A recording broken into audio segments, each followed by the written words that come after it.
সকাল সকাল স্কুলে যাওয়া নিয়ে খুব যুদ্ধ শুরু হয়ে যায়। আজকে ছোট ছেলেটা একদমই খেতে চাচ্ছিল না। ওকে বলছিলাম খাওয়ার জন্য, সে খেলাধুলো নিয়ে ব্যস্ত। পরে তার জন্য চিকেন ফ্রাই করেছিলাম স্কুলে দেওয়ার জন্য। তো সে এখনই খাবে, আবার বলে না খাবো না। পরে আমি চা পাউরুটি দিয়ে ওকে খাইয়ে দিয়েছিলাম। শুধু চা আর পাউরুটি খেয়েছে। তো যাই হোক, স্কুলে দিয়ে এসে তারপর বাসায় এসে ভাবলাম যে একটু আলমিরাটা একটু গুছানো দরকার। একদম এলোমেলো হয়ে আছে, তো একটু সবকিছু চেঞ্জ করে একটু গুছাচ্ছিলাম। আমার শাড়ির কালেকশন একদমই কম, কারণ আমি শাড়িটা একদম কম পরি। আর বেশি পরা হয় আমার সালোয়ার কামিজ। এটা হচ্ছে আমার হাজবেন্ডের সব কাপড়, অফিসের কাপড়, তারপর পাঞ্জাবি, সবকিছু একটু গুছিয়ে রাখছিলাম। আর এলোমেলো দেখতে আমার একদমই ভালো লাগে না। আর এখানে আমি আমার রেগুলার কাপড়গুলো রাখবো, যেগুলো আমি স্কুলে পরে যাই। আর তার ব্লেজারের কালেকশন, এগুলোকেও গুছাবো। তো দেখছিলাম যে এখানেও আবার ব্যাগ পড়ে আছে, তো জানিও না যে এই কর্নারে আমার আরো 2-3টা ব্যাগ আছে। তো ওগুলাকে আবার বের করলাম, এগুলো সব গুছিয়ে রাখবো। তো একে একে সবগুলো কাপড় আমি ভাঁজ করে করে এখন সব গুছিয়ে গুছিয়ে নিচ্ছিলাম। তো পাকিস্তানি কালেকশন যেগুলো, সেগুলোকে উপরে রাখলাম। আমার হিজাব কালেকশন আমার খুবই ফেভারিট। আমার মানে সবসময় হিজাব পরি যেহেতু, তো আমার হিজাব কালেকশন অনেকগুলো হয়ে গেছে। পার্টি হিজাবগুলো এক সাইডে রেখেছি, আর রেগুলার পরার হিজাবগুলো এক সাইডে রেখেছি। আর এই কটা হচ্ছে আমার শাড়ির কালেকশন, একদম কম। আর যেগুলো সহজে পরা হয় না সেগুলোকে নিচে রেখেছি।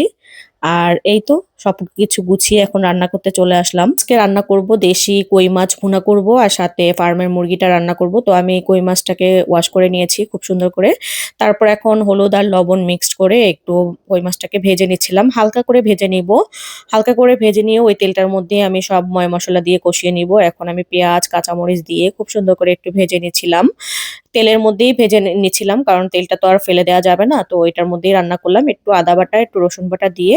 আবার দিয়ে দিলাম তেজপাতা, দিয়ে দিব এখন টমেটো দিয়ে আমি একে একে সব মশলা দিয়ে দিব। এখানে ধনিয়ার গুঁড়ো, জিরার গুঁড়ো, তারপর লবণ, হলুদ, মরিচ সবকিছু দিয়ে এখন সুন্দর করে কষিয়ে নিতে হবে।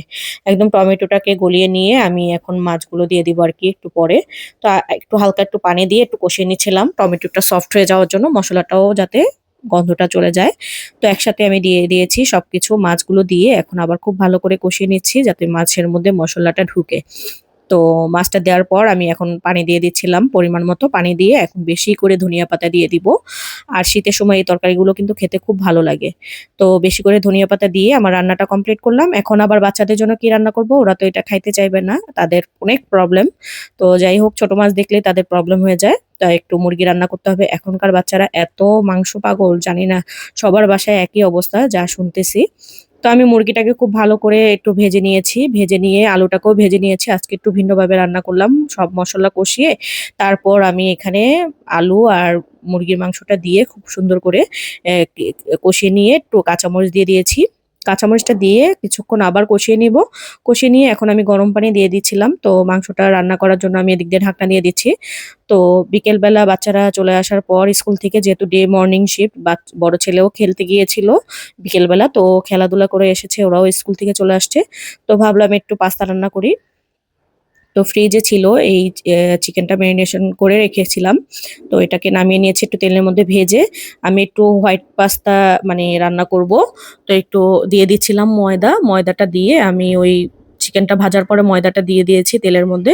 দিয়ে এখন খুব সুন্দর করে তেলের মধ্যে ময়দাটাকে ভেজে একটু পানি দিয়ে দিচ্ছিলাম, যাতে করে আহ, পুড়ে না যায়। তো গ্রেভিটাও ঘন হয়ে যাবে আস্তে আস্তে। আমি লিকুইড দুধও দিয়ে দিয়েছি, প্রায় হাফ কেজির মতো দিয়েছি লিকুইড দুধ। দিয়ে আবার দিয়ে দিচ্ছিলাম এটা হচ্ছে গিয়ে গোলমরিচ একটু হালকা ভেঙে দিয়েছি। আর দিয়ে দিয়েছি শুকনা মরিচ আর কি, যেটাকে চিলে ফ্লেক্স বলে আর কি, ওইটাকেও দিয়ে দিয়েছি। একটু চিনি দিয়েছি, একটু লবণ দিয়েছি, আর পাস্তার যে মশলাটা থাকে ওইটা 2 প্যাকেট দিয়েছি।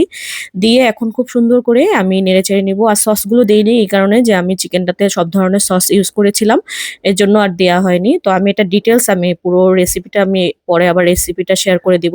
তো এখন আবার দিয়ে দিলাম, এটা হচ্ছে মোজারেলা চিজ।